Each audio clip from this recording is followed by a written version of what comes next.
Hello, everyone. Welcome back to the eDiscovery channel. This is Tom O'Connor, live from fabulous downtown New Orleans, Louisiana. As always, with Rachi Messing, reporting from outside of Tel Aviv, Israel. Rachi, good morning. Y'all. Great. We are very happy today to be presenting the first tag team match in the history of the eDiscovery channel.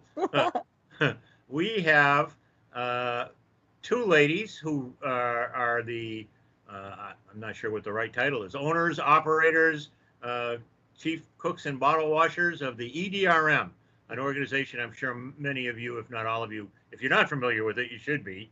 And if you haven't heard of it, well, shame on you. The electronic discovery reference model for those who have been living in a cave for the last 10 years. We have Mary Mack, the CEO of the EDRM, and Kaylee Walstead, whose title, Kaylee, am I correct, the Chief Strategy Officer?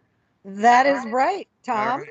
Great, and we're really pleased to have both of you here. Mary and I have known each other for more years than either one of us are willing to discuss publicly. More years than we're actually old. That's right. That's right.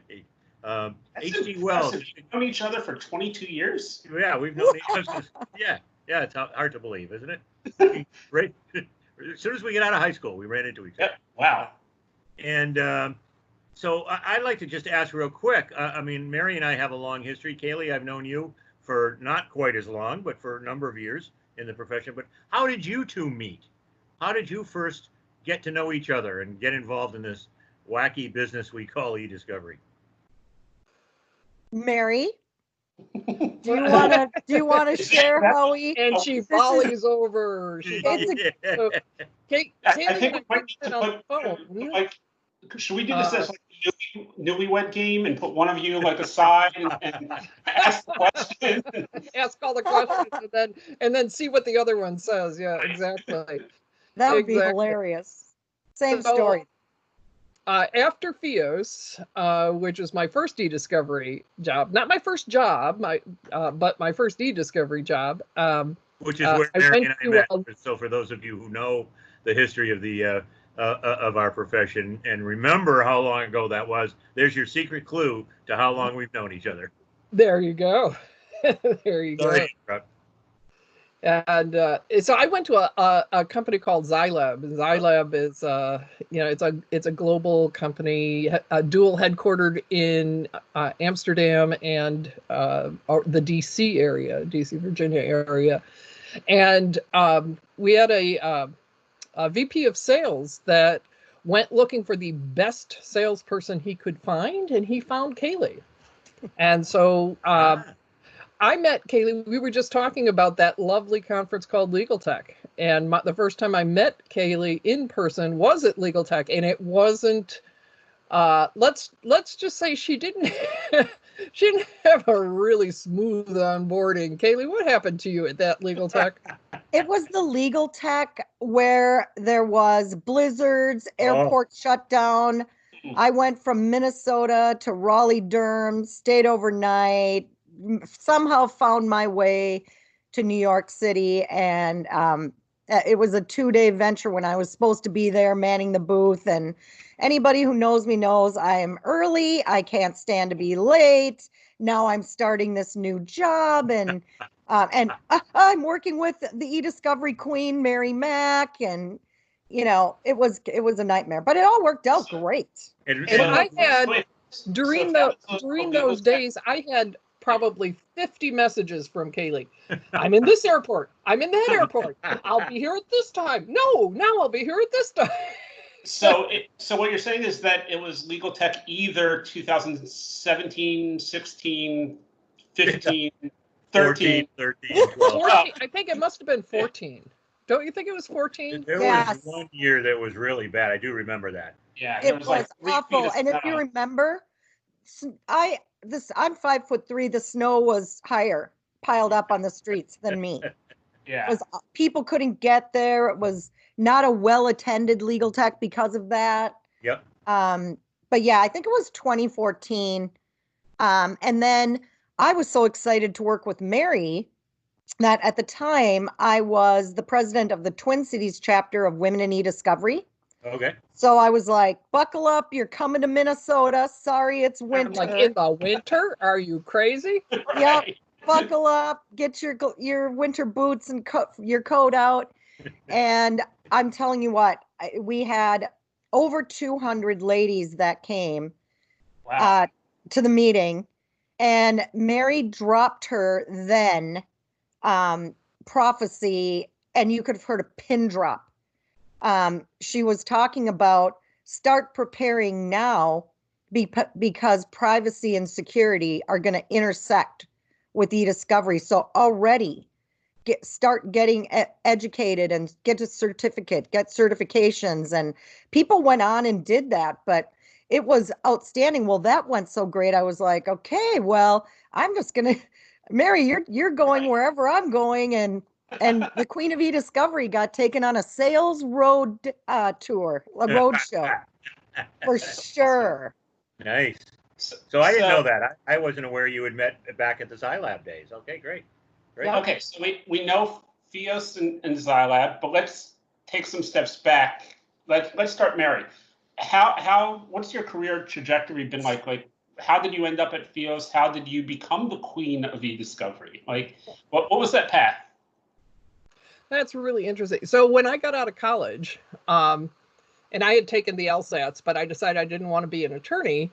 I'm going to go into business. Well, I'm in Buffalo when the bottom fell out of the steel and auto industry, sort of like what's happening in many communities today. So the best job I could get was frying chicken wings at the chicken coop on Broadway and doing the books. I was called a manager. That sounds like an eDiscovery job. Yeah. So. Yes, I said law school doesn't sound so bad. So I got into Northwestern, which is something that, people where I grew up, that doesn't happen every day. So I went and I discovered computers during my, I took a basic course in college. I'm a classical languages major. And then I found a job bookkeeping, and they had an IBM that the programmer actually died. And they needed to... wasn't a correlation there, was there? Yeah, I did nothing, Tom. I did nothing, and but it was written in BASIC, and so they needed to deduct union dues during a strike situation. And I'm like, oh, I could do that. If anybody knows about pagination in checks, let's just say it's not the easiest thing to do. But it was my first programming. I loved it. And then I got into law school, and I'm like, I'm either going to do technology or I'm going to do law. And so I took the technology path because micros were just exploding, and I could see that that was moving much faster than the glacial movement of the law in terms of precedent and just the way that lawyers at the time wouldn't touch a keyboard because it was too secretarial. So anyway, 20 years in technology, and I could go through all the different, network admins, interactive voice response, you name it. I was disaster recovery, some security work and things like that. And I would get all the legal problems too. And then a little company called Fios put out an ad, and I answered it, and they said, we have everything covered. We understand what the eDiscovery laws are, and we have a review team programming. What we can't do is get the data out of corporations. And I'm like, well, my last gig was interactive voice response. I'm bouncing off all the systems. I can get the data out in my sleep. So I started the collection practice, got myself certified in forensics, and off to the races. Oh. Cool. And Kaylee, so we know that you ended up at Xylab, but what was the path before there?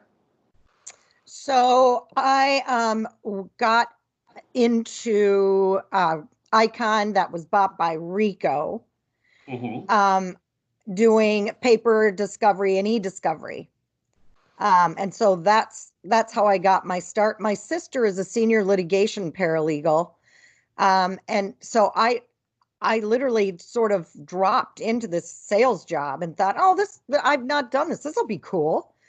And I have absolutely loved the fast pace, the thrill of deadlines. Every day, you never know I never knew what my day was going to be like and what I would find. And it's so relational. You know, all your clients become your great friends, like forever.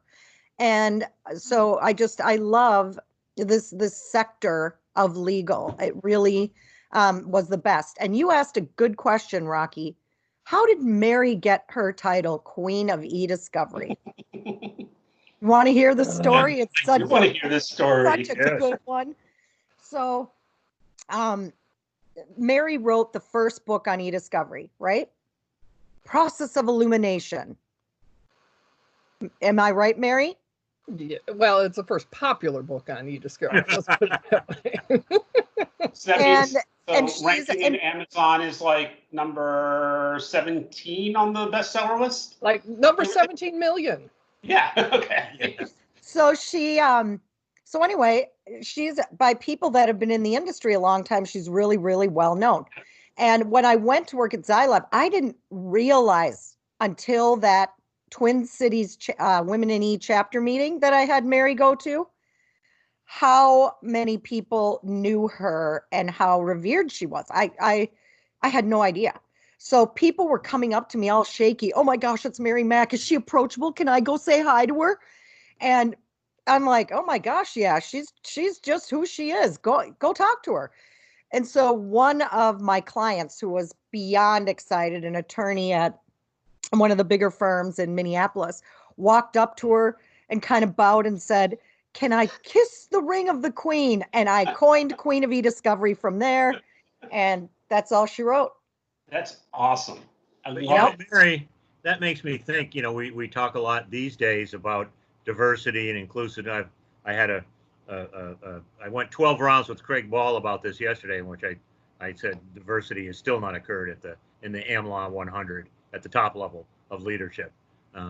Did he argue that? Because I would agree with you. Yeah, things are much, much better. And I said, well, if by much, well, they're much better because anything's better than zero. That's exactly what I said. If there are 2 managing partners who are women now, that's better than the none that there were last year. I said, but it's not better. But anyway, that's I digress. But you came in, Mary, when there were literally no women involved in the field, right? I mean, were there any? I guess there was I asked about who started FIOS earlier. Bonnie Poindexter was a co-founder of FIOS. She bought out her partner, and Bonnie was a servant leader, though, and she actually became like the assistant to the president that she hired. And then the successive CEOs that were hired, and she made sure that the trains ran and that she counted success in numbers of babies and houses that people bought. She's a wonderful being. What was the company? This is embarrassing that I don't remember. There was a company in Seattle, because Gail worked there for a little while. And wasn't there a woman who was there, Joan somebody? Oh, Joan Feldman. Joan Feldman. Yes. She had a forensics company, and she sold to somebody, I think one of the consulting organizations. So she had an early exit, but she was a pioneer, and I'd say Sharon Nelson, would be visible, but there weren't all that many women visible, at the time, and certainly not in forensics. That's a good point too. Yeah, forensics was even well. We could have a whole discussion about that. Why aren't more women involved in technology in general? But that's a different. And I think one thing that I've seen is that on the corporate side, and I think it's because there's been such a push on the corporate diversity in general, even longer than on the law firm side. It does seem like there are more women in senior positions. Mm-hmm. Managing eDiscovery, and information governance, and not so much privacy that I've seen, but I think that's also because privacy roles are generally new. Plenty of companies don't even have a chief privacy officer or anything like that right now. But I think that there has been some good movement over the last few years to get more women involved and minorities and just generally getting that diverse and inclusive environment going. But for some reason, the law firms and legal in general has still been lagging behind. Well, I think it was our late, great, dear friend Browning Marine who said, we're the only profession who works by looking in the rear view mirror. You know, nobody wants to be on the cutting edge of anything. They want to be on the cutting edge of being third in the legal profession. And ladies, you tell me, wouldn't you find, isn't it generally true? Corporations are much more comfortable with technology and changes in technology and finding the best qualified people than our law firms. I mean, that's an oversimplification, but what do you think? I mean, are we seeing more diversity at the corporate level, as Rachi said, than we are in law firms? Well, I think corporations are looking at the people they're selling to, you know, the consumer decisions and things like that. I think they want to be reflective of the communities that they serve. And so I don't think it's diversity just for diversity's sake that they're doing that. I think that there's an economic benefit to doing that. And one would think that law firms would see the economic benefit as well. And as Craig said, you know, things have improved. But I know when I was on pursuit teams with people like Kaylee in the sales area of eDiscovery, you didn't want to have a pitch team that was all men, because you knew the people who would be receiving you would be a diverse team. So it was very, very important from my perspective to reflect that. And I think that's something that Kaylee and I are very attuned to, is to support people who are from underrepresented groups in getting the skills, getting the connections to be able to be successful. Because, you know, we all talk about our network and knowing each other forever and things like that. We have to bring people into the fold, and we have to make sure there's a place at the table, and that the table is set properly, and that the group is ready to receive and welcome. I mean, there's a lot there's diversity, and then there's inclusion, you know, and then there's contribution. So that's a great segue into EDRM, because I know that, you know, the two of you, since you've taken over EDRM, have really pushed on getting that community focus and getting people more involved and helping out the community overall. So why don't you tell us a little bit about, you know, what you've been up to? It's now been about 10 months, give or take, since you've taken over EDRM. So what are those 10 months? Well, actually, let's start before that. What in the world made you decide, hey, I want to buy EDRM? That's what I'm curious. Kaylee, I think this one's yours. Rachi, that's the $10 million question, and I wondered if you were going to ask it. So just to be clear, we are at 9.5 months in. Okay. We are 3 months or less till our non-compete is up, which we have been counting down. That is right. So what made us leave ASEDS, or what made us acquire, let's flip it. What made us acquire the EDRM? Yeah, the positive. It is a Cinderella story for sure. So due to just some challenging circumstances, Mary and I resigned from ASEDS.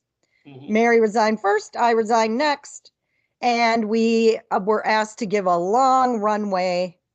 We were asked to stay, but then we weren't going to stay. So give a long runway, help us train people, and segue for continuity, business success, which of course we want ASEDS and all the SEDS to be successful. And so we did what I probably would tell people not to do, and that was we stayed for like don't do that. 5 months or something. That felt like a year. But as we stepped away, if you guys remember, there was like it was overwhelming to Mary and I, but just this big like, oh my gosh, Kaylee and Mary have resigned, and people, it was like in ALM. And so Duke at the time was contemplating selling the EDRM and asked for an introduction to Mary and I. Yeah. And we had no clue, zero clue. And so we talked to them, and what they were really looking for was the continued success and building of EDRM. Duke and at Law and Bulch Judicial Center did some great things with the EDRM, but struggled mightily with the community aspect and managing volunteers. They didn't have the staff to do it, and it was a struggle for them. And so after a couple conversations, we had an agreement signed in a couple weeks, and it acquired it in 6 weeks. It was October 16th. Was it 16th or 14th? I think it 16th. Was the non-compete is 13th. Acquiring is 16th. Yeah. Let's just be clear on that. Not that we're counting. Oh yeah, no. We are. So anyway, it was one of those stories that you just can't make up. Honestly, you can't make it up. Never in our wildest dreams. I think we thought maybe we would start something, take our community and start something different, and different than ACEDS, but still in the eDiscovery realm, and to acquire the EDRM, which is the biggest globally recognized eDiscovery brand, and the incredible community of contributors like Tom. Rachi, I don't know if you have contributed with the EDRM. Yeah, but there's pretty much not many people who haven't over the years. And I'll let Mary go from here, but that's the story. And we still pinch ourselves like, oh my gosh, we stepped away and a week later we were, right. You can't make that up. It was perfect timing. That's awesome. So now we've got how you guys got into there. What have you been doing with it? I mean, again, there's a lot of responsibility taking on something like that. A global brand, a global institute, really, institution, I should say, within the field. What have you been doing over the last 9.5 months, and what's coming next? Mary? Well, interestingly enough, and after we conclude our conversation with you, we'll have our project trustees monthly call. So what we've done is we've created some cadence calls, and it was really important that the work that started prior to us and while it was at Duke be able to continue. So in the beginning there was some introduction of us, introduction of everybody who's been contributing, and sort of getting the projects on make sure that they were on a good solid path. We've been doing all sorts of different things. Kaylee can tell you all about the social stats. We've added that component as well. The webinar channel, it's got a deep historical well of previously recorded webinars, and we've added our own flavor to that. And we've reached out to make sure that there's, you're talking about diversity and inclusion, that we have an advisory board that is multidisciplinary. So from privacy, from security, from eDiscovery, law firms, vendors, and corporations, government, not-for-profit, students, that everybody feels welcome. And we took down the member wall. So there's no charge to consume or to contribute or to do anything like that with EDRM. Our partners make the magic happen, and we're very, very grateful for their support. But we were able to do that. That was one of the biggest changes, I think. Kaylee, what am I missing? I think when we initially stepped in, the EDRM had sort of been just treading water. And so it needed sort of to be revitalized and refocused. And we spent a lot of time in the first 60 days making 1 million phone calls, emails, and reach outs, listening to what people wanted. And then secondarily, to make it more inviting. We heard from a lot of people that it was stodgy and unwelcoming, and this big think tank, and we're not worthy. And we heard kind of a lot of that. And so I think we did I can't tell you how many times we've said to people, everyone's welcome, everyone has something to learn, and everyone has something to offer. Everyone. And so I think it's maybe, I like to hope and think that that's sort of how people are viewing it now. And that we did pretty quickly. The other thing that we tore down right away was a pay for play on the advisory board. Some board seats had been put into sponsorships, and we just the board is merit based, not pay for play. And then we really, so there was a small sponsorship program that EDRM had, so you could be a sponsor, which meant that you'd be a sponsor of the workshops, and you could have your logo on the EDRM model, the poster. But what we did was we sort of tore that apart and put together a much more robust partner program to shine the light on our partners, to help them achieve their goals. And it funds everything we do, to include our EDRM hub, our jobs placement board that we started at the beginning of the pandemic when there were massive layoffs. So yeah, our partner program, I think, is one of the things I'm most excited about beyond the projects. Right. So, I don't know if you guys realize this, but this week is actually when the three of us, sorry, Tom, you weren't invited to this one, are scheduled for our normal Las Vegas breakfast. I still remember that yummy brunch. So, but you guys, you're part of what you've always done is making sure that you are in front of people, talking to people, getting that community, sense going, and really, I can't count the number of cities that I've met with you guys in. Around the world, London was a nice dinner. We had at Relativity Fest in London with Judge Francis. Yep, that was a lot of fun. But how are you? So, how are the two of you specifically dealing with that from a lack of travel, not being able to get out there and really, see people, hug people, talk to people, get in front of them? I mean, how's that impacting the two of you? We miss our hugs.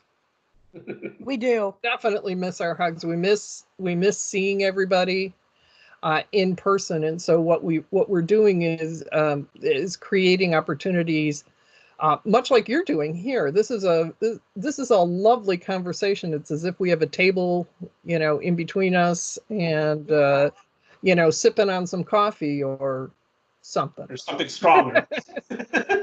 Smoking a cigar or something. But so the challenge, we always had an online and an offline, like an in-person component. And the in-person component is, we knew when we came back from ABA Tech Show that was the last live conference that we would do for the year when we looked at the news. So we've been creating those virtual spaces. One of them is we have a weekly support call for people that are impacted by COVID or layoffs or whatever. And that's on Tuesdays at 6 Eastern. And where I'd say we've made some great friends and deepened some relationships there. And we're going to continue to do things like that. Look for things that resonate with people. We don't want to, you won't see us doing like a 3-day sit at your computer conference. That we're not going to do that. But we are going to continue to innovate in this time that we find ourselves, which, I mean, we were just talking at the beginning before we got on that we don't know that Legal Tech is going to go on or not. Right. So there's got to be alternatives for people to gather, learn, and to keep the community strong, keep those bonds strong.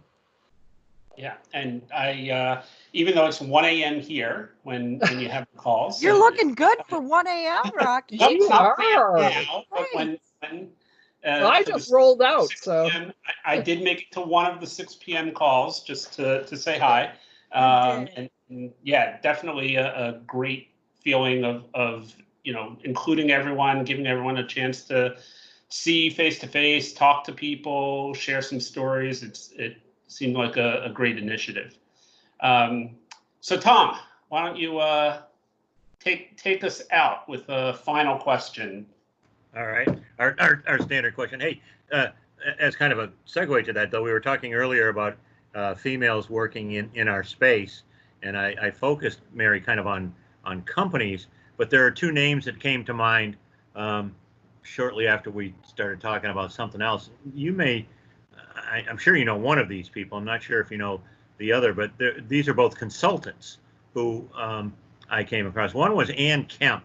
Do you remember Ann? Oh, yeah. She was, Mm-hmm. yeah, Ann was really, really big in the summation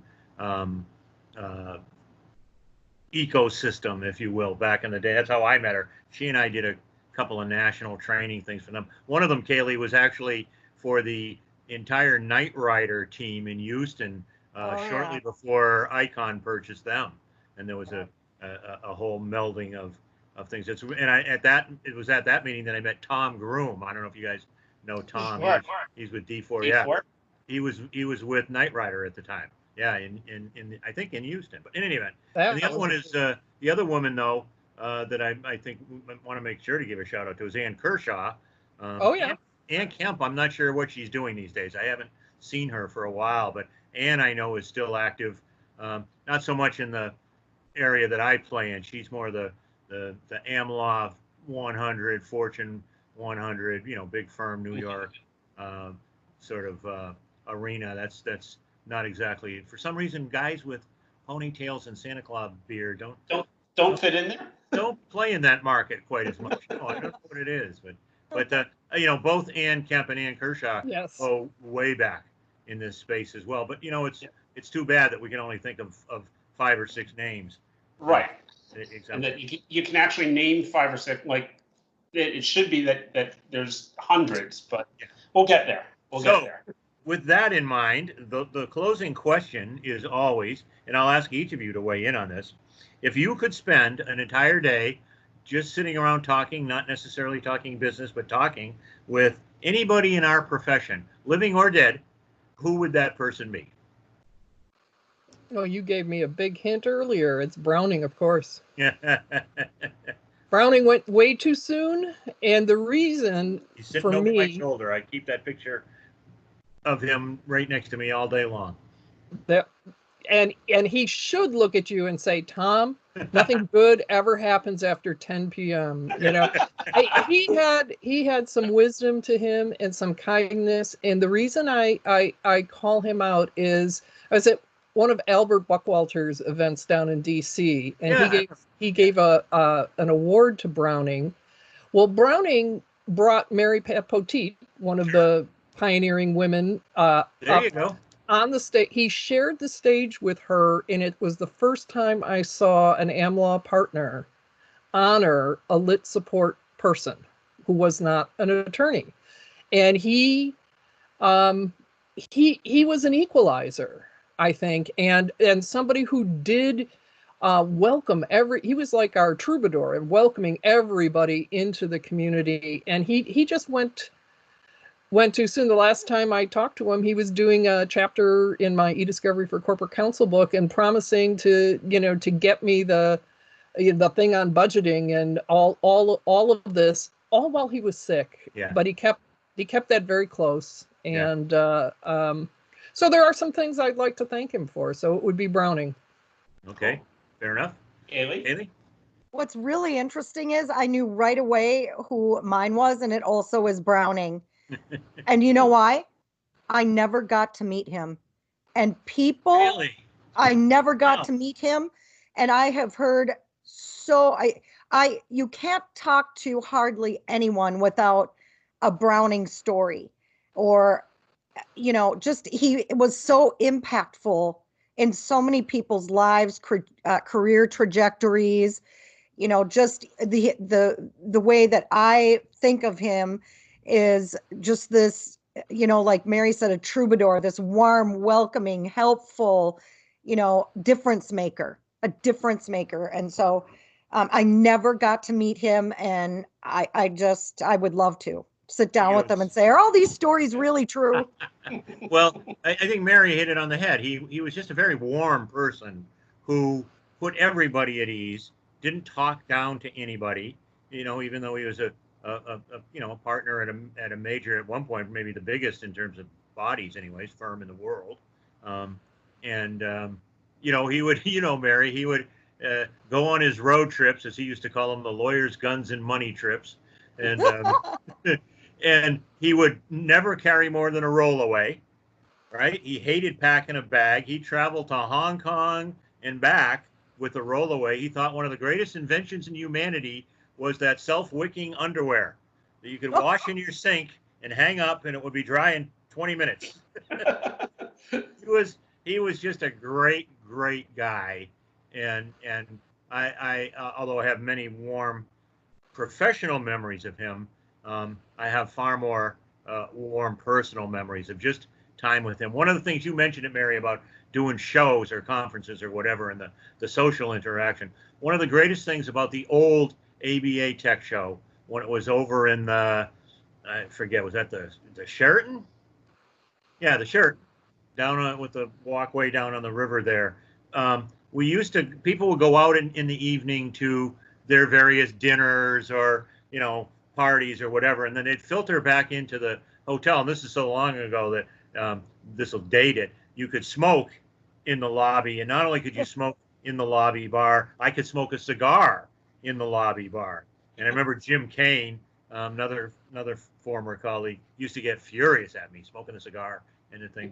But by the end of the evening, by 10 or 10:30, there'd be just this group of people, mostly speakers, who would come in and they'd see people at the bar sitting there, and all of a sudden we'd have 20 people sitting around telling war stories. And Browning, Mary, if you're the queen of eDiscovery, Browning was the king, because everybody wanted to hear a Browning story.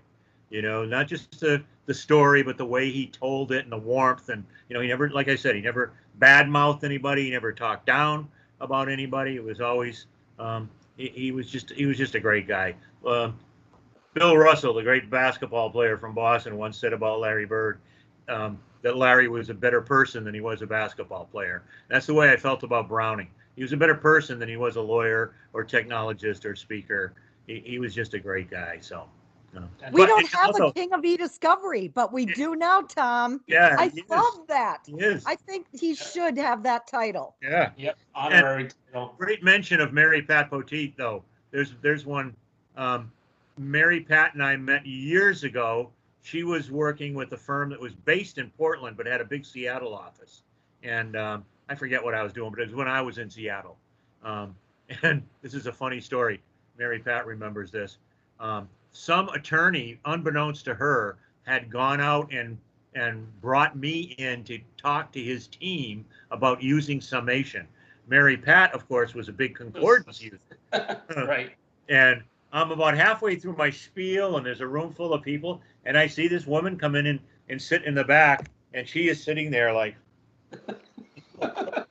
oh yeah, like the Godzilla death beams were coming out, like, and I'm thinking, oh, this doesn't bode well. I'm familiar with that. You know, I've been married a couple times. I know that look.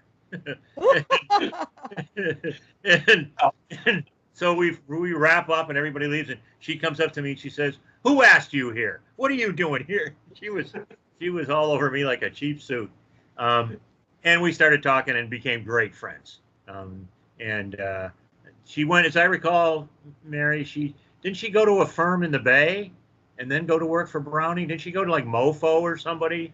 I don't know about, yeah, but then she ended up working with Browning. She's doing some consulting. She lives here in the Pacific Northwest, and occasionally, when we used to see people, I used to see her, and you guys probably know she was one of the first. I think they consider her the patron saint of relativity. Yes. Yes. Well, Browning She'd be a great person to interview. That's a great idea. Yeah. She's awesome. Yeah. She does. She's in the Wayback Machine with several others of us. Yeah. Great. Well, thanks so much. We really appreciate your time. Rachi, any final words? Just again, Kaylee, Mary, thank you so much for joining us. It's been a great conversation, as expected. We wouldn't expect anything. Virtual anything hugs for both. Virtual hugs to everybody. Good luck. Good luck with the expiration of the non-compete and your plans for the coming year. Hopefully, the pandemic will wind down at the same time as you're ramping up. So. Well, we look forward to welcoming Tom O'Connor to the EDRM webinar channel next week with Doug Austin on the eDiscovery Case Law webinar monthly. So we're excited, Tom. Happy and that you'll participate and join. Sounds great. Thanks so much, ladies. Thank you. All right, you guys. Thank you, gentlemen.